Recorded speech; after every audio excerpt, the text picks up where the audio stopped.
Tuesday the 28th on the Compete program, starting the session with some power snatch, barbell cycling. So we're gonna go every 15 seconds for 8 reps. So that's 2 minutes of work. You'll rest for 2 minutes, and we're doing 5 sets through of that. The first 3 sets are building in weight, and the last 2 sets are at the same load. Even the first set here is gonna be, it's still at a sort of a moderate load, it's definitely not light. And by the time we get to those last 2 sets, they should be really, really challenging. So this should feel like actually a pretty difficult pace under fatigue to be able to cycle this sort of weight for solid power snatches. So make sure that those last two sets that you're really challenging yourself with the load.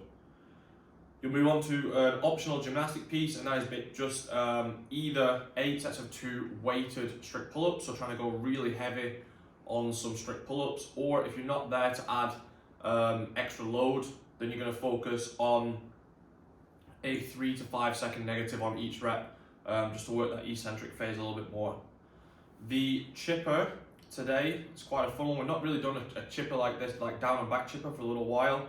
So calories, echo bike, heavy double unders, chest to bar pull-ups, heavy double unders. The middle part is the dual kettlebell snatch, and then you work your way back down the chipper again, and 30 reps of each. I would say that the hardest part of this is cycling through those double kettlebell snatch. We've gone 28 for the guys and 20 for the girls. Hopefully you have access to those kettlebells in your gym. Otherwise, you can just modify. If you're going up to 32 /24, then I would say maybe take the reps down to maybe 25 or 20 total reps. If you're going down to 24, 16, then you don't need to modify the reps, just keep it at 30 and just try and increase the intensity and push through those sets.